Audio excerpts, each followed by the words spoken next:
Bismillahirrahmanirrahim. Assalamualaikum warahmatullahi wabarakatuh. Alhamdulillah. Alhamdulillahilladzi ja'ala siyama fi syahri ramadana min arkanil iman wa manna ala ibadihi bil barakati wal ikram. Asyhadu an la ilaha illallah wahdahu la syarikalah wa asyhadu anna muhammadan abduhu wa rasuluhu la nabiyya wa la rasula ba'dah. Allahumma salli wa sallim ala habibina al-mustafa Muhammad sallallahu alaihi wasallam. Amma ba'd. Fa ya ayyuhal hadirun usini wa iyyakum bi taqwallah faqad fazal muttaqun. Kama qala ta'ala mudzakiran bidzalika ya ayyuhalladzina amanu taqullaha haqqa tuqatih wa la tamutunna illa wa antum muslimun wa ba'd. Hadirin jamaah salat subuh Masjid Al-Furqan yang dirahmati Allah, alhamdulillah, monggo senantiasa bersyukur karena sampai detik ini kita masih diizinkan oleh Allah untuk menikmati segala karunia dari Allah Subhanahu wa Ta'ala. Nikmat terbesar saat ini adalah ketika waktu yang kita masih berada di dalamnya ini, yaitu kita masih dalam keadaan beribadah kepada Allah Subhanahu wa Ta'ala. Karena tatkala kita masih dalam keadaan ibadah niku, berarti kita ini masih menjadi hamba Allah yang sesungguhnya. Cara ciptaan Allah itu makhluk Allah, kita ini masih yang orisinil. Karena kita kan wa ma khalaqtul jinna wal insa illa liya'buduni, kan ngoten. Tidak diciptakan kecuali hanya untuk beribadah, yaitu kita semuanya, yaitu kalangan jin dan manusia. Nah, ketika manusia itu sudah tidak lagi dalam keadaan ibadah, itu kan berarti dia sudah berada dalam kondisi yang tidak sesuai dengan fungsi. Nah, kalau ada ciptaan, ada makhluk, ada barang yang tidak sesuai dengan fungsi, itu kan berarti wujudnya itu kan sudah tidak layak lagi. Nah, misalkan di sini ada mikrofon ini kalau sudah tidak fungsi, ditandani disodar mboten saged, biasanya dinapakno Pak, lagi dirosokno, dirombengno. Sepeda mboten saged ditandosi, mboten saged ditumpai, mboten glending blas, ya paling ujung-ujungnya dikilokno, dirombengno. Itu pun besi tua atau barang-barang yang sudah dirombengno itu kan ujung-ujungnya nanti didaur ulang itu, dan minimal itu dibakar dulu ya, dipanaskan sampai mencair baru bisa didaur ulang. Nah, manusia juga demikian, diciptakan untuk ibadah lah kok tidak berfungsi, berarti kan sama Gusti Allah layak nobon dirombeng no, enggak di tadi sudah enggak diperhatikan, enggak berfungsi. Jangankan yang tidak ibadah, tiang ingkang siam man lam yada kaulazur gitu kan, ya, pasti Bapak Ibu sudah sangat hafal, bahkan terngiang-ngiang di telinga duka namanya khotib di atas mimbar pun berapa kali selama Ramadan membaca hadis itu. Tapi itu sesuatu yang penting memang. Man lam yada qaulazur, orang yang tidak meninggalkan perkataan yang buruk dan amal bihi, itu kan puasanya enggak dianggap. Walaisallahu bihajatin bi an yada'a bi an yatruka ta'amahu wa syarabahu. Allah tidak mempedulikan, tidak menganggap dia itu sudah meninggalkan makan dan minum. Kalau bahasanya orang porong, ya kalau saya orang porong, Gusti Allah enggak keduga, enggak keduga nih Bu. Ya sudah enggak menganggap sama sekali amalan kita, padahal kita beramal, kita beribadah, tapi dalam ibadah puasa tidak meninggalkan perkataan dan perbuatan zur tadi.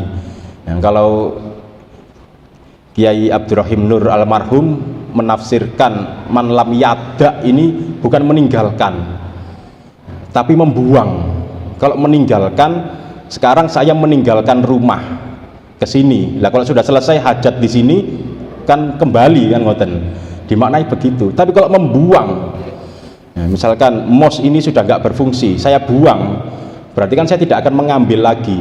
Kecuali kalau mos ini sementara tidak dipakai, ditinggalkan, ditinggal. HP ditinggal. Ketika sholat HP ditinggal, setelah sholat diparani malih. Tapi kalau dibuang, nah man lam yada ini ditafsirkan oleh beliau Allah yarham, yaitu barang siapa yang tidak bisa membuang, dalam artian ya kaulazur wal amal bihi, itu bagi orang puasa itu kesempatan untuk membuang, sudah jangan kembali lagi melakukan amal tersebut. Maka kita bersyukur pagi ini, di subuh ini kita masih dalam keadaan ibadah kepada Allah, apalagi kita masih diberi kesempatan yaitu untuk menikmati yang namanya bulan Ramadan yang sudah masuk di penghujung ini semakin berharga ya, semakin sedikit lagi ini adalah semakin menjadi kesempatan yang berharga bagi kita untuk melipat gandakan amalan ya.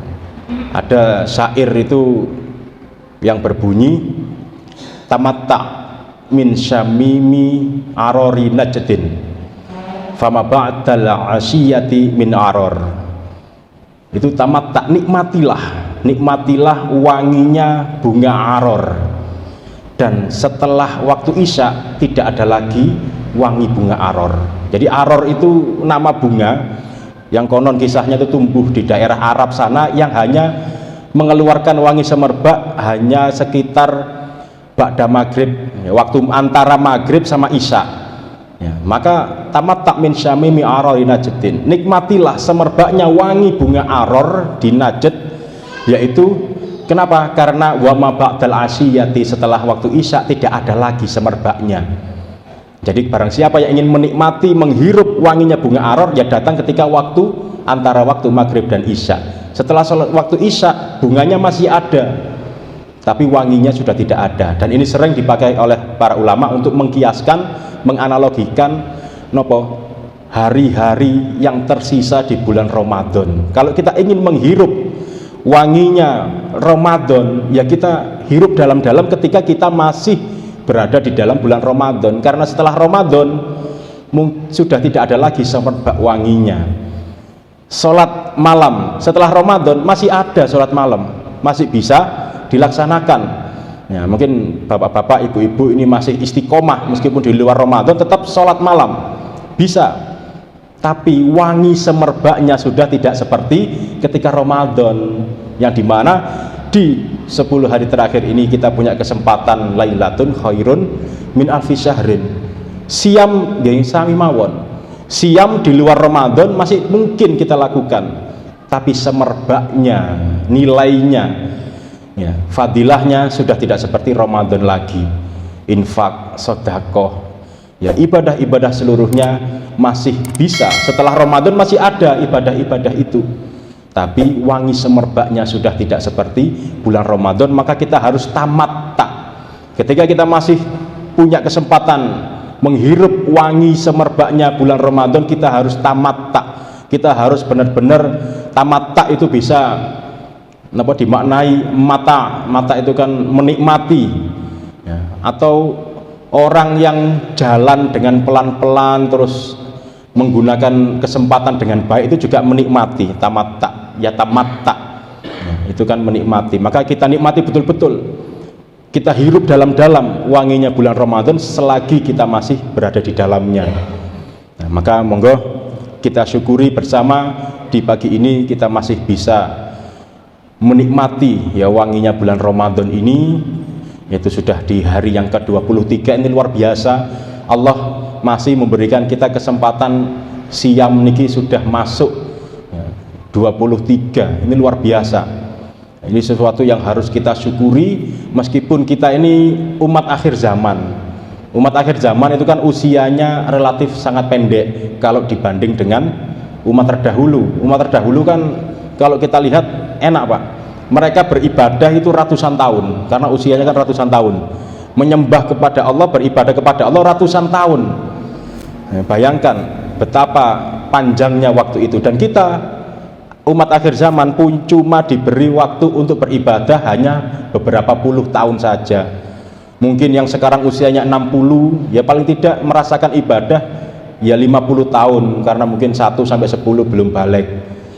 Yang usianya 70 baru beribadah ya berapa tahun saja ya, apalagi yang usianya masih 30-an seperti saya ini ya merasakan ibadah hanya beberapa tahun saja. Kalau kita bandingkan, loh kok nggak adil ya, tapi kan nggak mungkin Allah tidak adil. Masa umat terdahulu itu punya kesempatan ibadah ratusan tahun, enak sekali, betapa danio pahalanya kan begitu. Lah kita ini hanya sholat cuman berapa tahun saja, itu pun kalau sholatnya lengkap puasa hanya berapa kali saja, tapi tetap Allah itu maha adil. Meskipun kita umat akhir zaman, usianya relatif sangat pendek, tapi untuk meraih nilai ibadah tidak kalah Bapak Ibu, mboten kalah. Kita diberi fasilitas oleh Allah, yaitu megapiksel. Kalau bahasa bahasa tokonya itu, bahasa marketingnya kok di toko-toko sekarang kan banyak piksel-piksel ya. Kita punya kesempatan ibadah yang sekali bisa bernilai khairun min alfi syahrin, Masya Allah ya. Sedangkan kita ini sudah melampaui Ramadan berapa kali ya, berapa ribu kita puasa, berapa puluh ribu kita sholat, yang dimana nilainya itu kita tidak kalah dengan umat terdahulu yang beribadah sampai ratusan tahun. Tapi kita meskipun usianya hanya berapa puluh tahun, tetap punya kesempatan meraih nilai ibadah yang tidak kalah banyak dengan adanya fasilitas bulan Ramadan.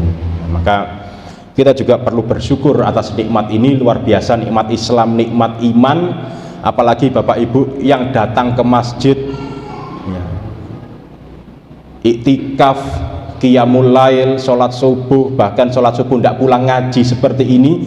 Kalau tidak ada nikmatnya iman, tidak mungkin semuanya itu dirasakan, bisa dilakukan dengan ringan ya. Bapak Ibu kan langkahnya kan ringan ke sini, ringan tanpa ada tekanan, itu kan karena nikmatnya iman. Maka perlu kita syukuri nikmat iman dari Allah ini. Kita mudah menjalankan perintah Allah dan juga mudah menjauhi larangannya, karena ibadah yang kita lakukan kan harus kita tingkatkan motivasinya. Kalau kita datang ke masjid sholat jamaah hanya sekedar memandang sholat itu hanya sesuatu yang wajib, insya Allah berat rasanya.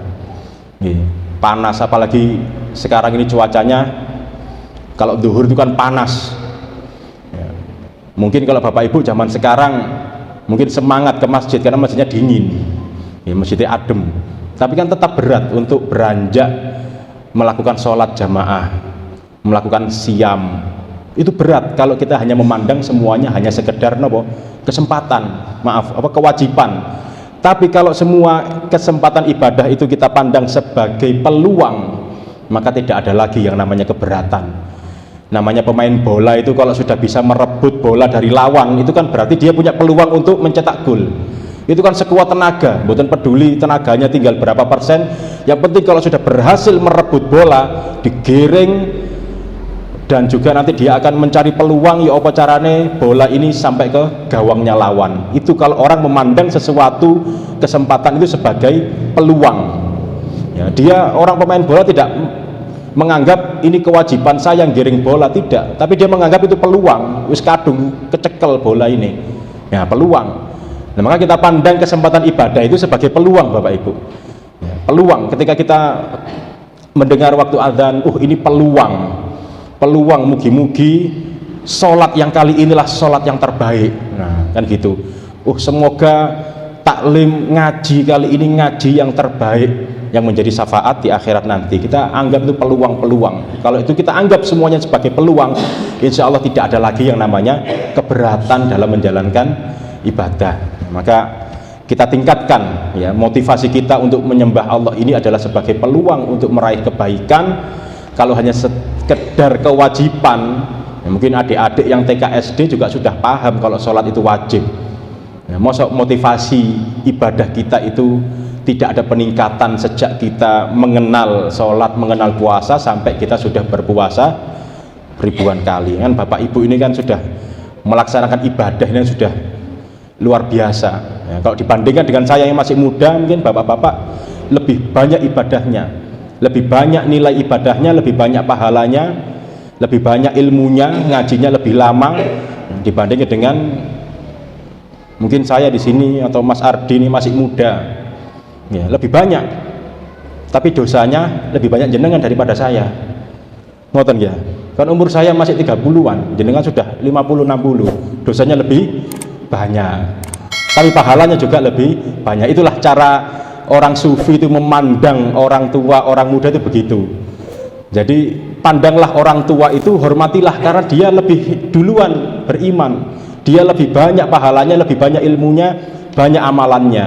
Tapi ketika memandang orang yang lebih muda, pandanglah dia sebagai orang yang lebih sedikit dosanya Maka kita insya Allah kalau kita memandang begitu, tidak akan ada yang rasa namanya ana khairun minhu, aku lebih baik darinya, atau kesombongan insya Allah tidak akan ada. Kita memandang orang yang lebih tua, kita pandang dia sebagai orang yang lebih banyak pahalanya, lebih banyak amalnya. Kita pandang orang yang lebih muda, itu adalah orang yang lebih sedikit dosanya. Hadirin para jamaah salat subuh yang dirahmati Allah, pada kesempatan kali ini monggo sengaja kami tampilkan ini adalah sebuah hadis yang terhimpun dalam sebuah kitab, yaitu Bulughul Maram sebenarnya, tapi ini dalam kitab syarahnya, kitab penjabaran atau penjelasan rinci dari kitab Bulughul Maram itu, yaitu Tashilul Ilmam. Nah, monggo kita kaji bersama-sama. Mungkin ini adalah sebuah hadis yang cukup familiar bagi kita, sering kita dengar, bahkan sudah hafal, tapi coba kita pahami lebih mendalam lagi. Nah, ini kita supaya mengenal ya tulisan aslinya, atau bagaimana para ulama itu menjelaskan atau menjabarkan dari sabda-sabda Rasulullah SAW. Kalau kita hanya sekedar belajar terjemahnya, kadang banyak kata-kata di dalam bahasa Arab itu yang tidak terwakili dengan kosakata bahasa Indonesia, karena bahasa kita terbatas.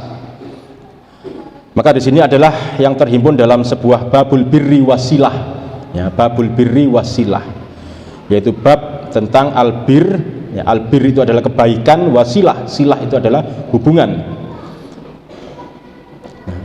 Yaitu sebuah sabda Rasulullah an Abi Hurairah, dari Abi Hurairah radhiyallahu anhu, qala Rasulullah sallallahu alaihi wasallam, man ahabba an yubsata lahu fi rizqihi wa an yunsa'alahu fi atharihi falyasil rahimahu, akhrajahu al-Bukhari.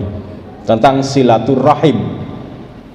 Nah, mungkin silaturahim ini menjadi sebuah terma, sebuah kata yang sangat ikonik disebut-sebut, yaitu biasanya ketika menjelang Lebaran, Idul Fitri itu kan orang selalu mengutamakan yang namanya silaturahim lah, halal bihalal, pertemuan dan sebagainya. Nah, maka dalam hadis ini yaitu tentang keutamaan yaitu silaturahim, kita sering menganggap atau kita pahami dari hadis ini adalah man ahabba, barang siapa yang menyukai, menginginkan, an yubsatalahu fi rizqihi, dilapangkan rizkinya, wa an yunsa'alahu fi atharihi, dilapangkan rizkinya. Dan ini yunsa'alahu fi atharihi ini sering diterjemahkan dipanjangkan umurnya, falyasil rahimahu. Jadi barang siapa yang ingin dilapangkan rezeki dan dipanjangkan umur, itu hendaknya dia menyambung, falyasil rahimahu, menyambung silaturahim. Nah, lalu kadang kalau ada orang yang kritis ya, membandingkan dengan ayat Al-Quran, loh kok iso pak silaturahim bisa dipanjangkan umur, bukannya umur usia itu sudah ada batasnya.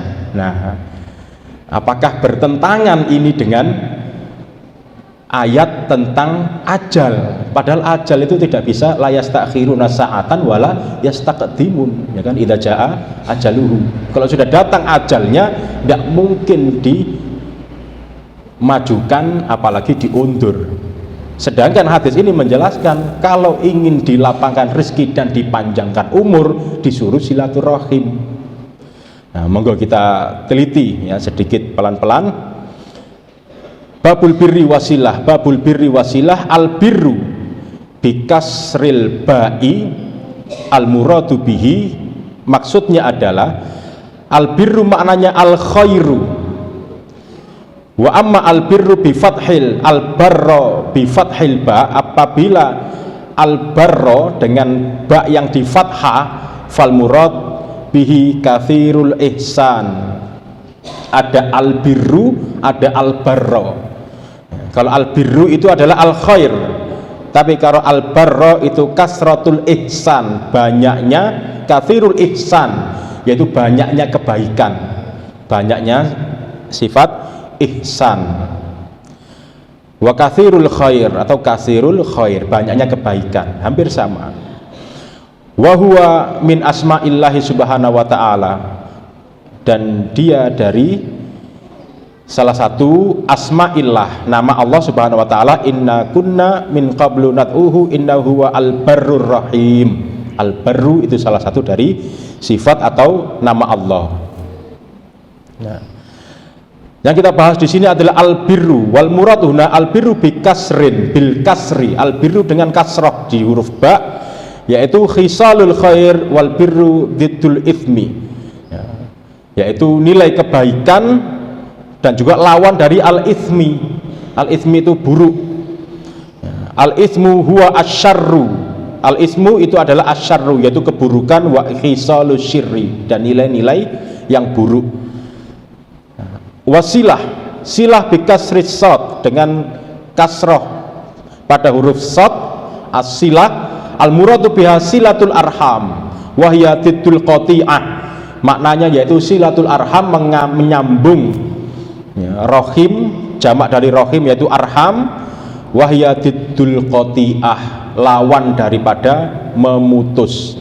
Nah, lalu dalam hadis ini kita akan pelajari sedikit-sedikit. Man ahabba, barang siapa yang ahabba ay rohiba, yaitu barang siapa yang suka, ingin, bermaksud an yubsata lahu fi rizqihi wa yunsa'alahu fi ajalihi falyasil rahimau. Dalam matan yang lain, riwayat yang lain dikatakan bukan, yaitu wa yunsa'alahu fi ajalihi, lebih spesifik lagi, yaitu barang siapa yang ingin dipanjangkan ajalnya. Ya dulu hadal hadis ala anna bastar rizki, menunjukkan hadis ini bahwasanya lapangnya rizki, ai kasratir rizki wasi'atar rizki laha sababun, banyaknya rizki atau luasnya lapangnya rizki laha sababun, itu punya sebab. Wahwa silaturahim, salah satunya silaturahim. Faman wasala rahimahu fa innallaha yuwassa'u lahu fi rizqihi, barang siapa yang menyambung silaturahim maka Allah melapangkan. Wa yubariku lahu, dan diberkahi. Warahim al murad bihim al qarabatu, al rahim maksudnya adalah al qarabah, qarabah kerabat. Nah, ini jangan kita memaknai silaturahim asal silaturahim. Prioritas dalam silaturahim di sini adalah al qarabah, rahim, rahim, rahim, hubungan rahim, yaitu korobah, kerabat. Kerabat itu kan saudara kandung, lalu ponaan, sepupu, paman, bibi, ya, meluas lagi circle-nya sampai ke atas, sampai kakek nenek dan sebagainya. Maka jangan asal, jangan sampai kita itu dengan dalih yang penting aku memperbanyak silaturahim. Loh, dengan siapa dulu? Dengan teman kerja baik, temannya banyak, punya klub macam-macam, ada klub mancing, klub sepedaan, klub sepak bola, baik dengan semua orang. Tapi dengan kerabat bentrok, naudzubillah. Dengan dulure dewe gak wawu, ya bukan silaturahim. Nah, silaturahim ini yang dimaksud adalah warrahimu al muradu bihim al qarabah, kerabat. Wahum kullu man yajma'uka bihim qarabatun min jihatil Siapakah kerabat itu? Yaitu siapa saja man yajma'uka bihim, yang terhimpun, yang menghimpun kamu dengan mereka, yaitu min jihatil dari segi, dari sisi, dari arah al ibu, kal akhwal wal kholat, paman, bibi itu adalah kerabat. Wal ajdad, dan kakek-kakek, wal jaddad, dan nenek-nenek.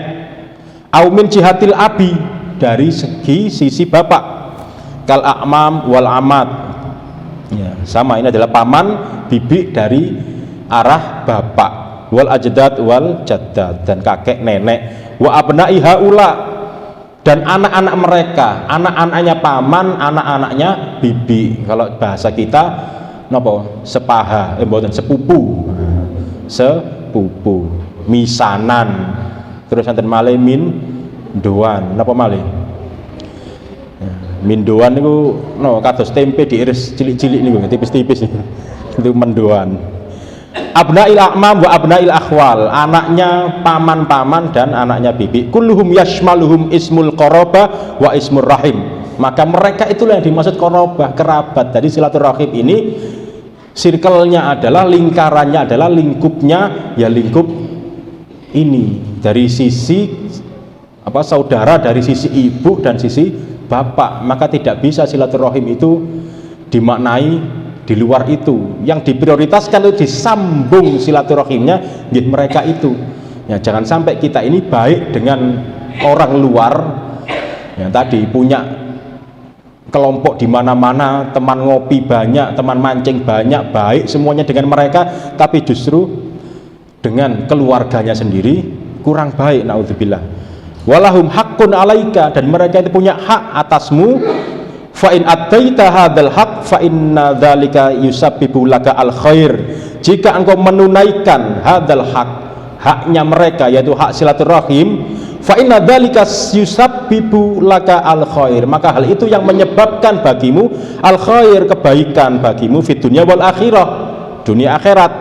Fa fid dunya, di dunia apa? Yubsatu laka fi rizqika, dilapangkan bagimu yaitu rezekimu. Wa yunsa'alaka fi ajalika, dan akan dipanjangkan.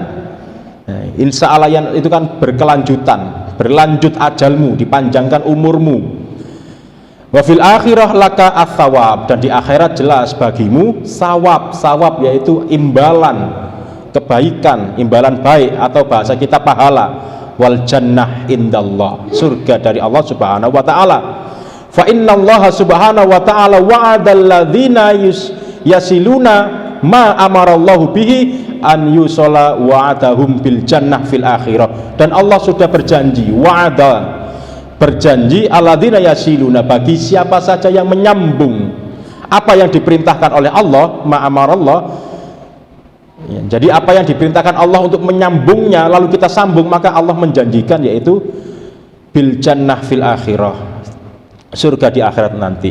Wa amma qati'atur rahim, dan sebaliknya qati'atur rahim, memutuskan rahim, fahiya kabiratun, termasuk dosa besar, min kabairid dzunub, dari dosa-dosa yang besar lainnya, tujabul laknah, wajib dilaknat baginya.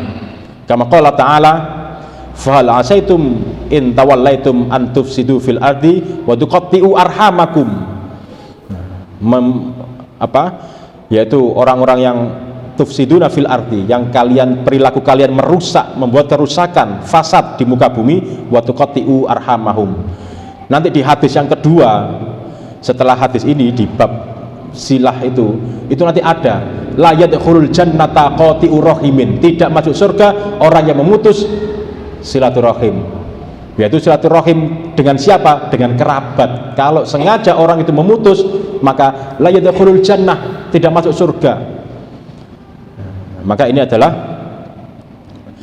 perintah Allah, yaitu supaya menyambung silaturahim.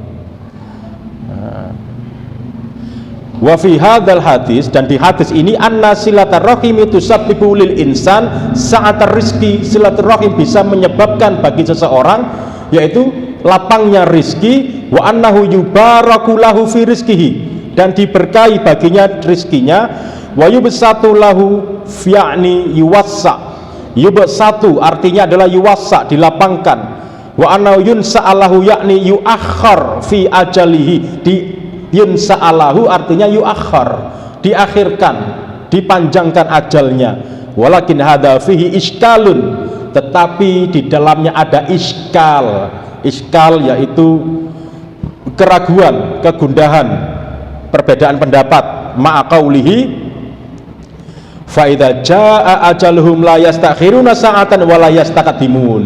Nah, surat Al-A'raf 34 ini kan isinya adalah jika datang ajal la yastakhiruna sa'atan, tidak akan diundur apalagi dimajukan. Terus bagaimana kok di sini Nabi Shallallahu Alaihi Wasallam bersabda bisa wayun sa'alahu fi ajalihi atau fi atharihi. Nah, maka di sini ada beberapa masalah yang bisa dijadikan sebagai jalan pemecahannya. Ajaba al ulama'u an dzalika iddata ajwibatin, maka dijawablah oleh para ulama dengan beberapa jawaban. Nah, ini pentingnya kita merujuk kepada aqwalu al ulama, kepada perkataan-perkataan para ulama yang mereka memang sudah lebih fokus dalam membahas hadis-hadis Rasulullah Shallallahu Alaihi Wasallam. Memang boleh kita menafsirkan apapun sesuai pemahaman kita, itu sah saja asalkan kita punya ilmunya. Tetapi kan ilmu itu kan bisa kita dapat dengan ya mengambil referensi pendapat daripada beberapa para ulama yang dimana mereka lebih kompeten. Ya, maka mereka ini punya beberapa jawaban. Apakah bertentangan? Nah, ini kan kadang kalau kita ngaji sama Ustadz Zainuddin MZ ya, di Masjid An-Nur setiap hari Senin itu kan selalu membahas hadis-hadis yang dianggap bertentangan dengan Al-Quran. Padahal kan tidak mungkin. Hadis itu kalau sahih tidak mungkin bertentangan. Wong hadis itu yang untuk menjelaskan Al-Quran. Hadis itu fungsinya untuk menafsirkan Al-Quran, untuk menguatkan. Maka tidak mungkin kalau hadis itu sahih tidak mungkin bertentangan, termasuk hadis ini. Ini tidak mungkin bertentangan, tapi nanti bagaimana cara memahaminya? Para ulama punya beberapa jawaban. Anna umrul insan muqaddar.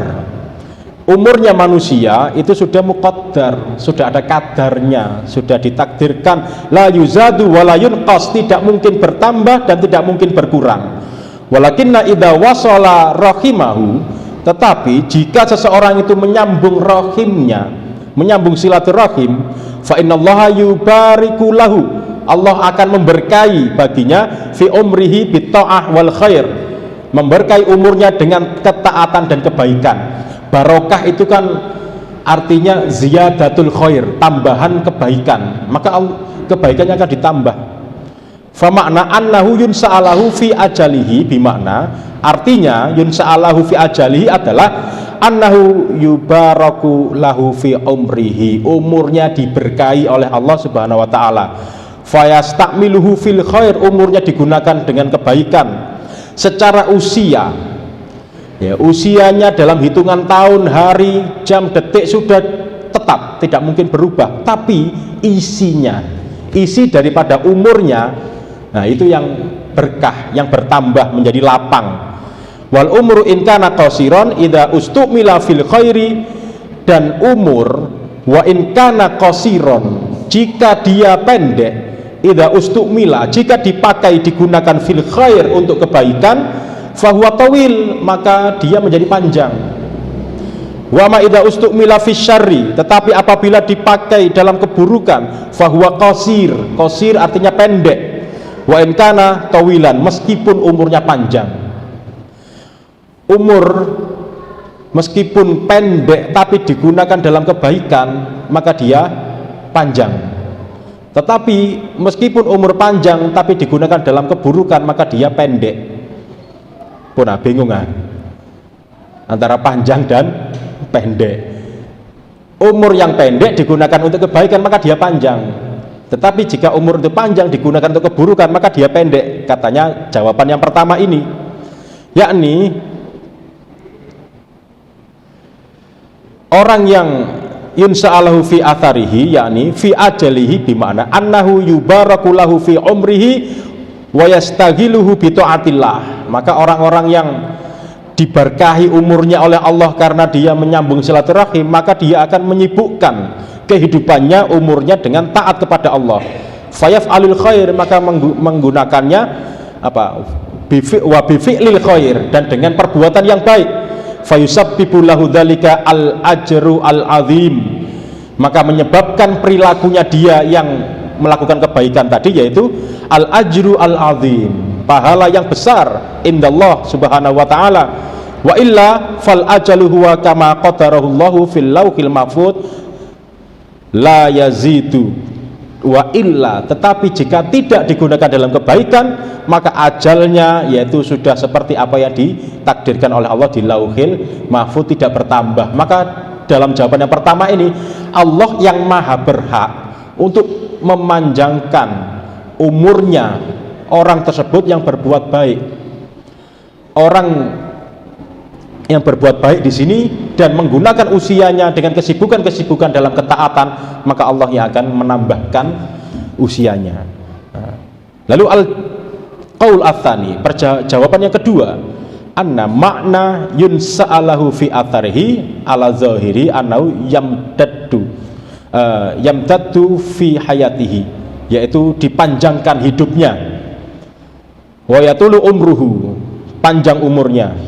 Amma idza qata'a rahimahu fa innahu yuqsamu umruhu, kalau dia memutus silaturahim maka dikurangi umurnya oleh Allah Subhanahu wa taala. Fal hadisu ala dhahirihi, maka hadis ini dimaknai sebagaimana dohirnya, yaitu makna tekstualnya. Teksnya berkata begitu ya begitu, maka orang yang menyambung silaturahim dipanjangkan, diulur ajalnya, kalau memutus maka dipendekkan. Wahada min tartibil al-musabbibat ala asbabiha, ini adalah merupakan tartib, aturan, yaitu al-musabbabat ala asbabiha, yaitu dari sebab dan musabab. Fa'inna tulal umri, maka sesungguhnya panjangnya umur, wa qasral umri, dan pendeknya umur, mabniyani ala asbabin, itu disebabkan beberapa hal. Fa'in kana ahsana ila arhamihi, kalau dia ahsana, melakukan kebaikan kepada arhamihi, yaitu rohimnya, keluarganya, kerabatnya, wa wasalahum ta'ala umruhu, maka umurnya dipanjangkan. Wa in kana qata'a rahimahu fa inna yaqsuru umruhu, kalau dia memutus maka dipendekkan umurnya. Wa yakunullahu qaddara lahu dzalika, dan ini tetap Allah yang akan mentakdirkan atasnya. Qaddara annahu yasilu rahimahu, Allah mentakdirkan dia menyambung rahimnya. Wa fayatul umruhu, maka panjanglah umurnya. Wa qaddara ala al-akhir annahu yaqta'u rahimahu fayaqsuru umruhu, dan Allah juga mentakdirkan orang yang memutus silaturahim dan memendekkan umurnya. Al-hadis ala zahirihi, maka hadis ini dipandang secara zahirnya, tampak teksnya begitu ya begitu. Ini jawaban yang kedua. Wal qalu as-salis, jawaban yang ketiga, anna ma'na yunsa'alahu fi atharihi, adzikru al-jamil ba'da wafatihi, yang dimaksud yunsa'alahu fi atharihi, dipanjangkan umurnya, adalah adzikru al-jamil, zikir, kenangan ya. Disebut-sebut kebaikannya ba'da wafatihi, setelah wafatnya, meskipun dia wafat tapi tetap disebut-sebut kenangan baiknya, kenangan indahnya itu masih ada. Seakan-akan fayakunu ka'annahu mu'ammar, ka'annahu ya'ishu bainan nas wa huwa mayyitun, seakan-akan dia itu ya'ishu, hidup, bainan nas, di antara manusia, wa innahu mayyitun wa huwa mayyitun, sedangkan dia sudah mayit. Seakan-akan hidup meskipun dia sudah mayit. Wa dzalika bisana'i alaihi, dan itu terjadi karena yaitu kebaikan, sebutan-sebutan baik, anugerah baik yang diberikan oleh orang-orang atas dirinya. Wa bidzikrihi fil khair daiman, dan akan disebut-sebut kebaikannya daiman, terus menerus. Faka'annahu hayyun, seakan-akan dia hidup. Walihada yaqulu syair, maka demikianlah dikatakan oleh syair. Ada syair yang berbunyi, ahsin li nafsika fi hayatika dzikra fadzikrul insani umrun tsani.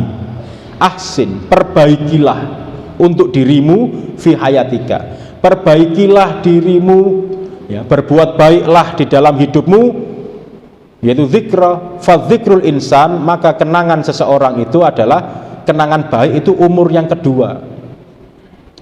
Enggak usah jauh-jauh, Nabi Shallallahu Alaihi Wasallam meskipun sudah lama wafat, tapi kan semua kebaikan-kebaikan beliau masih disebut-sebut oleh orang, masih dijadikan teladan. Atau siapalah ya, monggo jenengan ingat-ingat orang-orang yang baik, orang-orang yang berprestasi, orang-orang yang berjasa ya, pahlawan ya, Kiai Haji Ahmad Dahlan, itu kan meskipun sudah wafat lama, tapi kebaikan-kebaikannya masih dipelajari, diteladani, disebut-sebut oleh orang banyak. Itu yang dimaksud dengan umrun sani, umur yang kedua. Orangnya sudah wafat tapi masih hidup. Hidup apanya? Kenangannya, kenangan baiknya. Wa qila innahu yurzaqu bi dzurriyyatin sholihatin tad'u lahu ba'da mautihi, dan juga dikatakan bahwasanya orang yang seperti itu akan diberi rizki berupa dzurriyyatin sholihah, keturunan yang solih, tad'ulahu, yang mendoakan baginya ba'da mautihi, setelah hidupnya, faka'annahu mu'ammar, Seakan-akan dia itu makmur, terus hidup, pahalanya mengalir dengan doa-doanya dari anak-anak yang soleh. Ka'annahu ya'is, seakan-akan dia hidup. Li'anna dzurriyyatahu tad'u lahu, karena keturunannya yaitu mendoakannya. Wa ka'annahu mutawassilul umri, maka itulah yang disebut ya, yang seakan-akan menjadi mutawassilul umri, menjadi umur yang berkelanjutan, bidu'ai dzurriyyatihi lahu, dengan doanya keturunannya kepadanya. Kama qala sallallahu alaihi wasallam, yaitu hadis yang sangat familiar bagi kita, idza mata ibnu adam in qata'a anhu in qata'a amaluhu illa min salasin, shadaqatin jariyatin aw ilmin yuntafa'u bih aw waladin sholihin yad'u lahu. Maka awaladin sholihin yad'u lahu ini yang dimaksud umur yang kedua, karena dia menyambung silaturahim. Jadi orang yang menyambung silaturahim, akhirnya kebaikannya itu ditambah oleh Allah, diteladani oleh keturunannya, dzurriyat. Maka disebutkan tadi bukan abna ya, bukan anak, tapi dzurriyat. Dzurriyat itu kan keturunan. Keturunan itu bukan hanya anak, bukan hanya satu generasi, tapi generasi berikutnya dan berikutnya.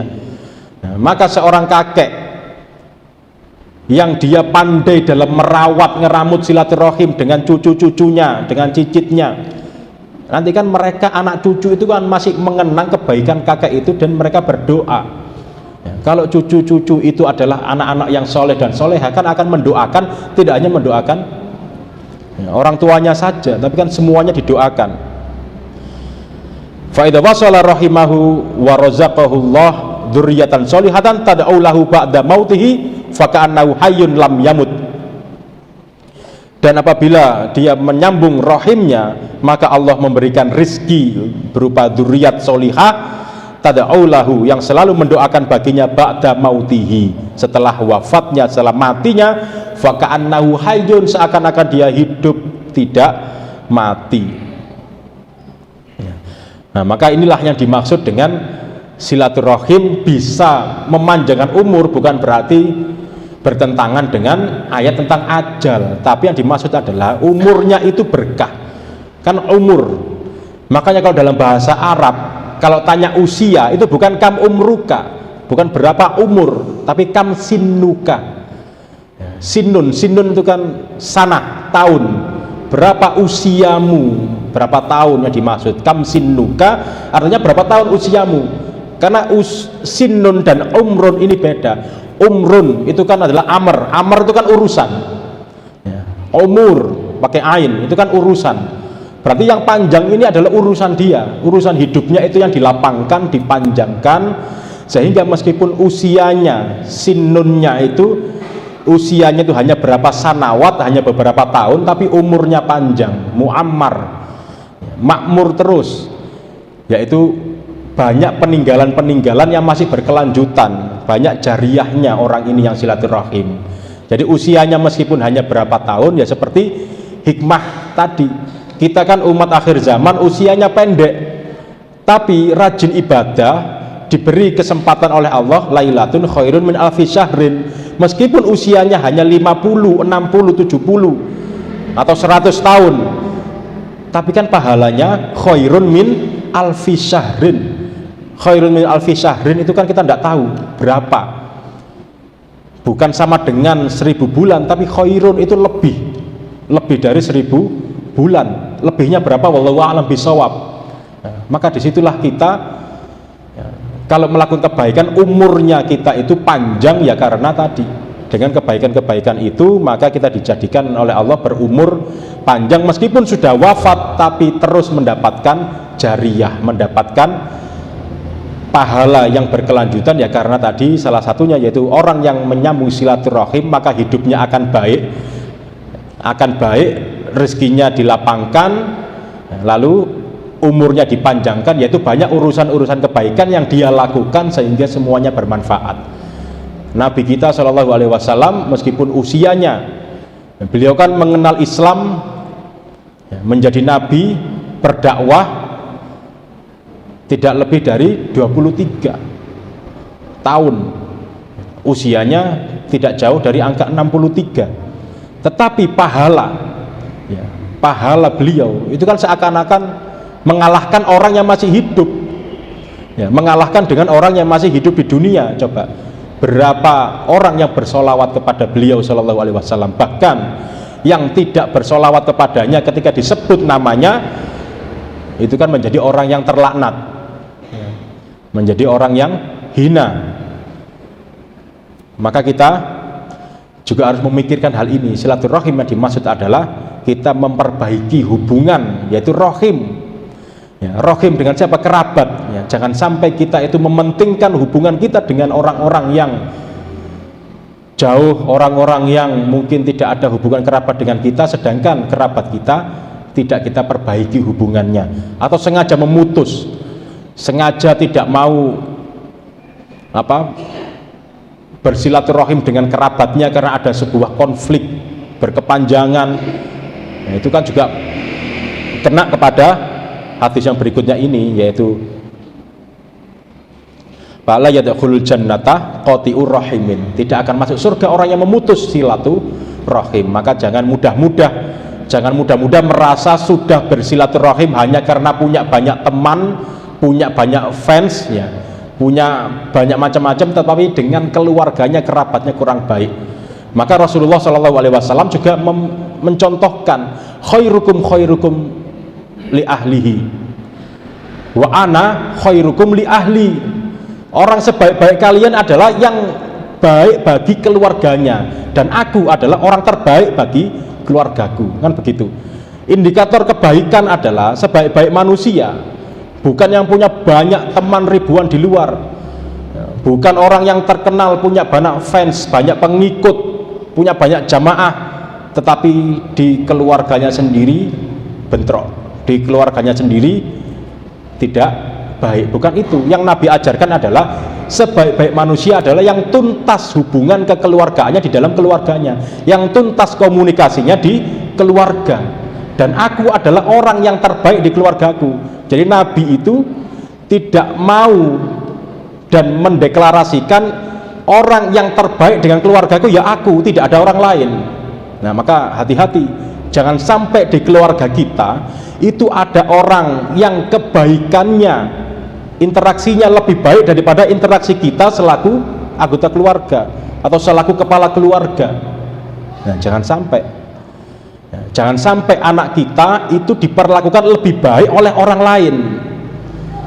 Aku nek njaluk bapak gak tau dituruti, tapi nek njaluk paman ya mesti. Jangan sampai punya image seperti itu.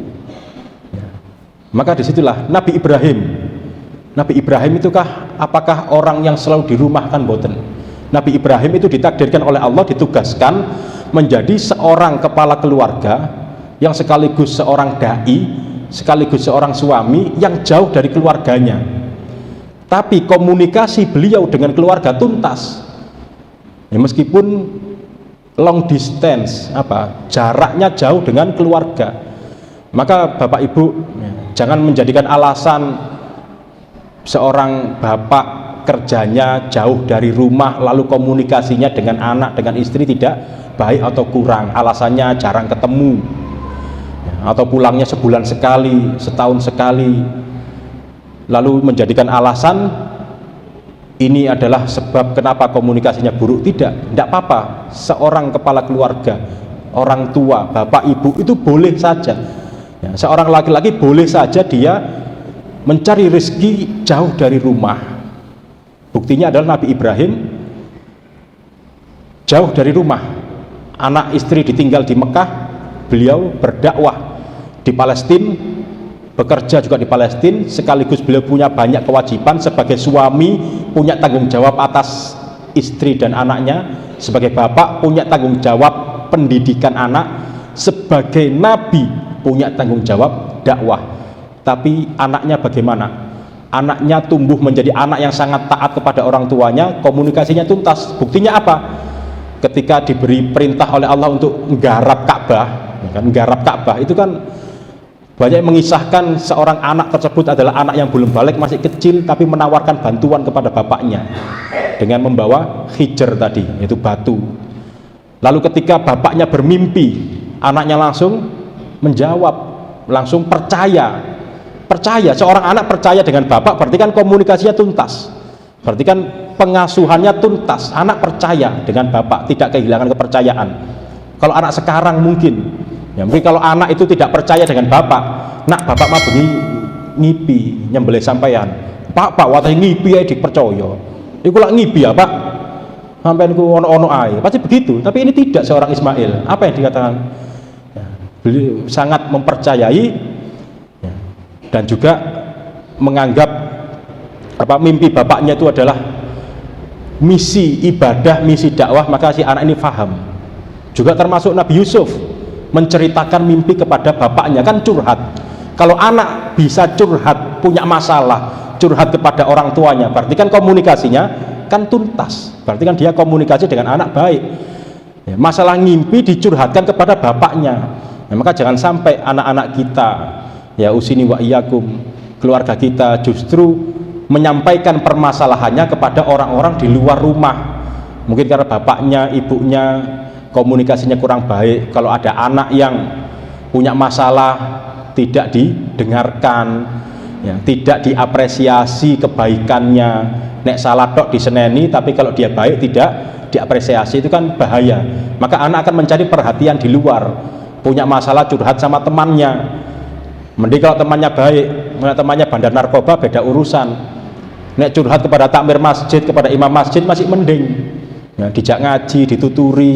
Tapi kalau curhatnya kepada orang yang salah, ya kebanyakan kan masalah begitu. Nah ini makanya khairukum li ahli. Sebaik-baik orang itu adalah yang terbaik terhadap keluarganya. Maka silaturahim di sini bukan sembarangan, yaitu kepada kerabat itu yang harus disambung silaturahimnya. Bahkan seorang anak yang ditinggal mati oleh bapaknya punya kewajiban, yaitu apa? Menyambung silaturahim, bahkan bukan hanya kerabat saja, kepada teman-teman bapaknya, kan ngoten. Nah, maka betapa pentingnya.